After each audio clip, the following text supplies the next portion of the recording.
It started with a whisper, a quiet leak that would soon send shockwaves through Washington, D.C. The details were murky at first, but within hours, it became clear, something huge was about to explode into the public eye. A deal, worth $2 billion, had been quietly negotiated in the shadows, between none other than President Joe Biden and voting rights activist Stacey Abrams. The leak came from an anonymous source, but the timing was nothing short of explosive. In the middle of an election year, with Biden's approval ratings teetering and the country in a state of political disarray, the news was enough to set the media world on fire. Every outlet began running headlines: $2 billion scandal leaked, Biden and Stacey Abrams' secret deal blows up. No one was prepared for the full extent of what was about to unfold. The core of the deal was a mystery at first, but as the leaks began to trickle in, it became evident that this was no ordinary political maneuver. Speculation ran rampant. Was it a backroom deal to shore up Abrams' political influence in Georgia? Or was it something even darker, more sinister, designed to swing the upcoming elections in Biden's favor? As the story unraveled, it became clear, this wasn't just a scandal, it was a bombshell that threatened to obliterate the political careers of both Biden and Abrams.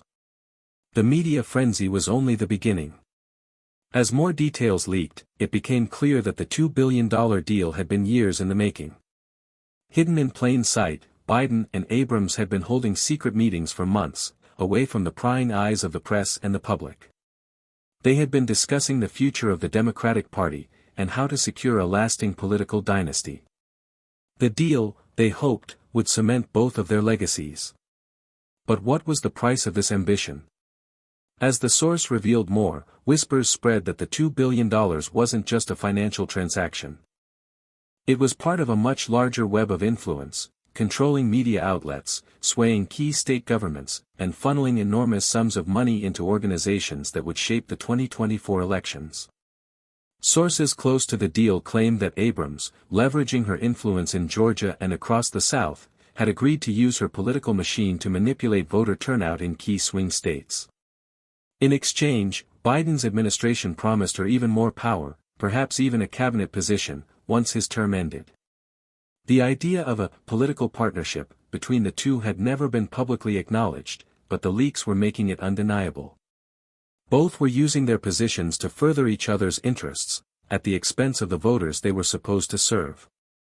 The question was, who else was involved? What other power players were privy to the deal, and what did they stand to gain? Once the full scale of the scandal became apparent, the backlash was swift and brutal. The political fallout spread like wildfire, igniting outrage across the nation. Calls for accountability echoed through the halls of Congress, and even staunch supporters of Biden and Abrams were left scrambling to distance themselves from the scandal. Republican leaders seized the opportunity to launch a full-scale attack. "This is the ultimate betrayal of the American people," they declared. The accusations were everywhere: bribery, corruption, and election manipulation at the highest levels. But the scandal wasn't just a partisan issue, it united both ends of the political spectrum. Progressives, who had once hailed Abrams as a hero for her efforts to fight voter suppression, now felt betrayed. How could she, the champion of the disenfranchised, be involved in something so shady? At the same time, moderates and independents, already frustrated with the political status quo, saw this as further proof that the political elite only cared about their own power. Social media erupted with hashtags like #BidenAbramsDeal and #CorruptionInPlainSight, as more and more details of the deal were leaked every day. Meanwhile, behind closed doors, Biden's closest advisors were in crisis mode. The White House scrambled to contain the damage, issuing statements that were anything but reassuring. They denied the allegations, claiming that any meetings between Biden and Abrams had been entirely political in nature, and in the best interest of the country. But the more they denied, the more the leaks seemed to confirm the truth. It wasn't long before calls for investigations reached a fever pitch. The Department of Justice was under pressure to open an inquiry into the matter. And as for Stacey Abrams? She remained eerily silent, knowing that any public statement would only fuel the fire. The clock was ticking, and the entire nation was waiting to see what would happen next. The pressure on both Biden and Abrams was mounting. With the public outcry growing louder by the day, it became clear that something more than just a media scandal was on the horizon. The investigation into the $2 billion deal was officially underway. Attorney General Merrick Garland, under immense scrutiny, announced that a special task force had been created to look into the allegations. The task force was made up of seasoned prosecutors and FBI agents, some of the best in the business, but even they knew this would be no easy task. The scope of the investigation was unprecedented, and the political ramifications were enormous. In the meantime, Washington became a frenzy of speculation. Every leaked email, every covert phone call, and every financial transaction was scrutinized. The investigation expanded beyond Biden and Abrams, drawing in key figures from the Democratic National Committee, DNC, and powerful donors who had long been in bed with the political elite. It wasn't long before a few key pieces of evidence started to surface, financial records pointing to large, suspicious donations from corporations and wealthy benefactors linked to both Biden and Abrams. There were meetings at private resorts, undisclosed meetings with lobbyists, and even rumors of off-the-books payments. The dam was starting to crack. And then came the bombshell. A whistleblower came forward, claiming to have witnessed a secret meeting in which Biden personally promised that Abrams would be given full control over voter outreach programs in key battleground states, in exchange for her backing of Biden's re-election bid. The whistleblower, whose identity was being protected, said that the promise involved more than just political favors, it involved significant financial resources being funneled to Abrams-affiliated groups. The whistleblower's testimony was like throwing gasoline on a fire. The media went wild, and the public was enraged. By now, both Biden and Abrams were facing questions from every corner of the media. Despite their best efforts to avoid the spotlight, they couldn't hide from the storm that was brewing. The credibility of the presidency itself was at stake. As the investigation dug deeper, the political stakes continued to rise. Both Biden and Abrams found themselves increasingly cornered, as new revelations seemed to surface every day. The pressure on the White House was palpable, and with each passing hour, the calls for resignation grew louder. Biden, once seen as the calm and steady leader, now appeared fragile under the weight of the scandal. His approval ratings plummeted, and his advisors were left scrambling to control the narrative. Despite their best efforts, it seemed like the truth was slipping through their fingers. In a rare public statement, Biden defended his actions. Standing behind a podium, he firmly denied any wrongdoing. This was a political agreement made in good faith for the benefit of the American people. No money exchanged hands for favors. There was no quid pro quo, he asserted.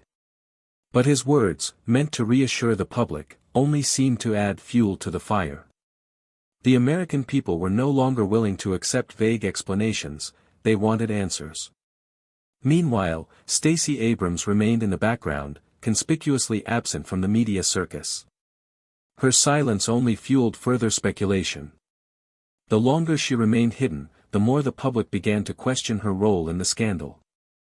Was she simply a pawn in a larger political game? Or had she been orchestrating the deal from the very beginning? The mounting pressure reached a boiling point when Abrams was summoned to testify before a special Senate committee. The committee's chairman, a staunch Republican, didn't hold back. Ms. Abrams, do you deny that you and President Biden made an agreement to manipulate election outcomes in exchange for personal and financial gain? He asked bluntly. Her response was poised, but it lacked conviction. I have worked tirelessly to protect voters' rights across this nation, she said. Any allegations against me are baseless, and I trust the investigation will clear my name.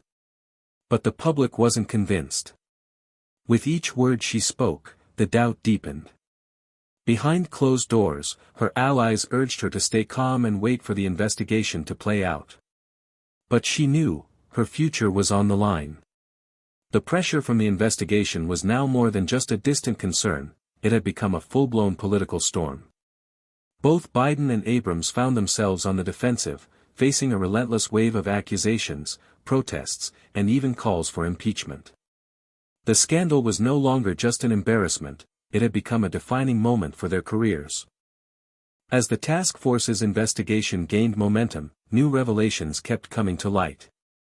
A leaked email chain surfaced, showing correspondence between Abrams' allies and key Democratic donors, discussing the allocation of funds tied to the $2 billion deal. These funds weren't just for voter outreach, they were earmarked for strategic media buys, ads promoting specific candidates, and extensive data analytics to influence public opinion in swing states. For the first time, it seemed like the full extent of the operation was becoming clear. This wasn't just a political partnership, it was an elaborate, coordinated effort to tip the balance of power in favor of the Democrats. But the line between legal campaigning and outright election manipulation had been blurred, perhaps fatally. The public's reaction was swift. Protests erupted across major cities, as citizens, tired of political games, demanded accountability. Social media was flooded with messages calling for both Biden and Abrams to resign.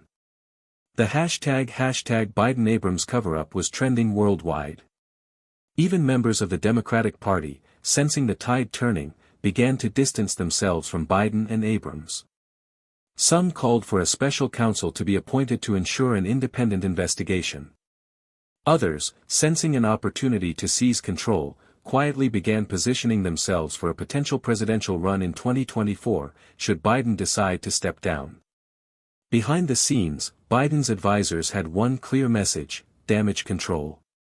In an emergency meeting at the White House, they discussed every possible option to restore public confidence. But no matter how they tried to spin the narrative, the truth was out. The scandal had tarnished Biden's legacy, and there was no simple way to reverse the damage. Stacey Abrams, too, was faced with a dilemma. As her legal team scrambled to defend her, her political future hung in the balance. The once celebrated figure now found herself embroiled in a scandal of unprecedented scale. Her allies in Georgia were calling for her to step down from her leadership roles, while critics labeled her a power-hungry political insider willing to sell out the integrity of the country for her own gain. It was clear, both Biden and Abrams were at a crossroads, and the next moves they made could either save or destroy their careers. The political landscape had shifted irreparably. The country was now deeply divided, and the once imposing figures of Joe Biden and Stacey Abrams found themselves fighting for their political lives. The investigation had entered its final stages, and the writing was on the wall. The public's patience had worn thin, and the demands for accountability were no longer a faint murmur, they had become a deafening roar. As the pressure mounted, Biden's approval ratings hit rock bottom. A poll released by a major news outlet revealed that the majority of Americans, regardless of political affiliation, believed that Biden had engaged in corrupt practices. The once strong support base of the Democratic Party was in disarray, with factions calling for Biden to step down and allow someone else to take the reins in 2024. Meanwhile, Stacey Abrams found herself isolated. Despite her years of hard work on behalf of voting rights, her involvement in the $2 billion scandal had left her vulnerable.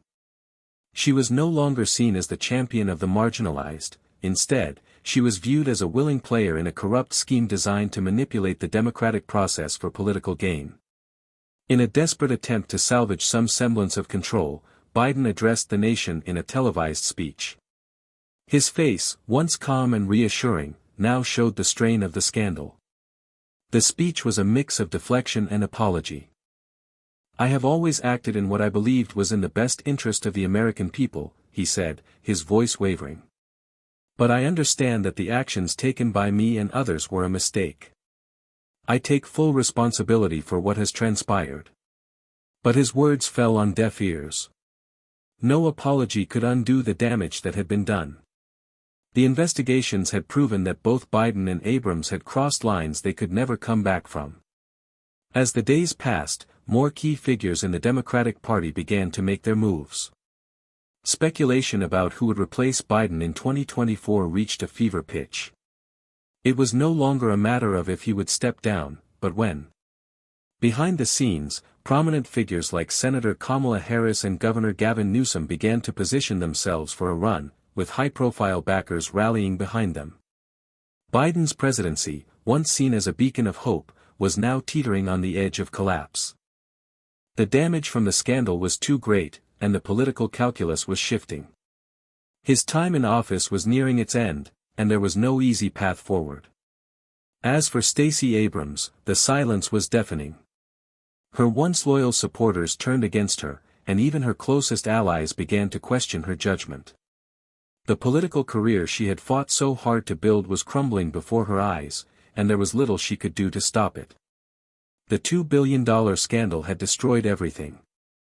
The public trust in the government was shattered, and the Democratic Party was left in ruins. Both Biden and Abrams had gambled with their futures, and had lost. The storm that had consumed Biden and Abrams had finally subsided, but the damage was irreparable. The fallout from the $2 billion scandal would be felt for years to come, and both political figures have been forever altered by the events. In the wake of the scandal, Biden made an announcement that shocked the nation. At the end of a turbulent press conference, he revealed that he would not be seeking re-election in 2024.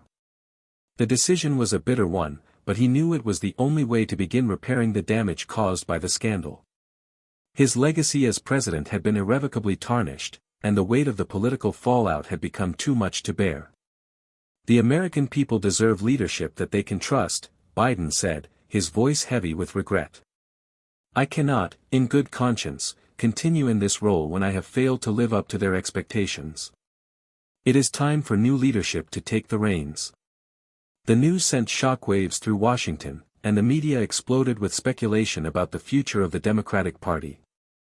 With Biden stepping aside, the race for the 2024 nomination was now wide open. Figures like Kamala Harris and Gavin Newsom quickly surged to the forefront, each positioning themselves as the future of the party.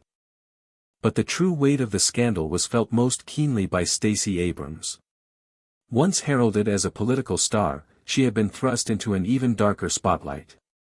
Despite her public statements of innocence, the evidence against her had proven too damning.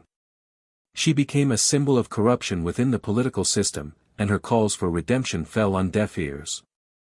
In a heartbreaking interview with a major news outlet, Abrams finally broke her silence.